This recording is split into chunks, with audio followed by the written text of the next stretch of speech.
Карактеристиките на мостот се следни. Мостот ќе биде во должина од 42 метри, во ширина од 20 метри, односно ќе има 4 сообраќајни ленти, во ширина од 3,5 метри, една велосипедска, односно две велосипедски ленти по 1 метар и две пешачки ленти по 1,5 метар. Ако оди се според предвиденото, очекуваме кон крајот на оваа календарска година, значи мостот да биде готов, кога се надевам дека и вие ќе бидете сведоци и известувачи од тој настан. Инаку советничката група на ВМРО ДПМН, впрочем како и самата партија ВМРО ДПМН, секогаш работела и ќе работи во интерес на граѓаните и за доброто на граѓаните.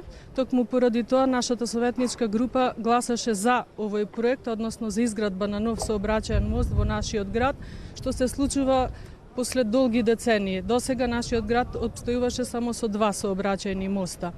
Како советничка група, причина повеќе што го дадовме нашиот глас за и тоа што изградба на нов мост во овој дел од градот беше една од нашите 6 најважни проекти кои стоја во нашата предизборна програма за локалните избори 2013 година.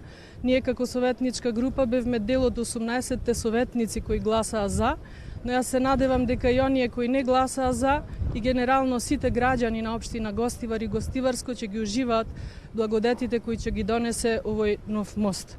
Очекувам да се растерети сообраќајот во централното градско подрачје, очекувам да се зголеми безбедноста низ гостиварските улици, очекувам посебно за жителите на големата населба Дутлок и селата кои што се наоѓаат на десната страна од река Вардар, ќе се скрати времетраењето на нивното патување при излез на Гостивар и поврзување со магистралните патишта за Кичево или за Тетово.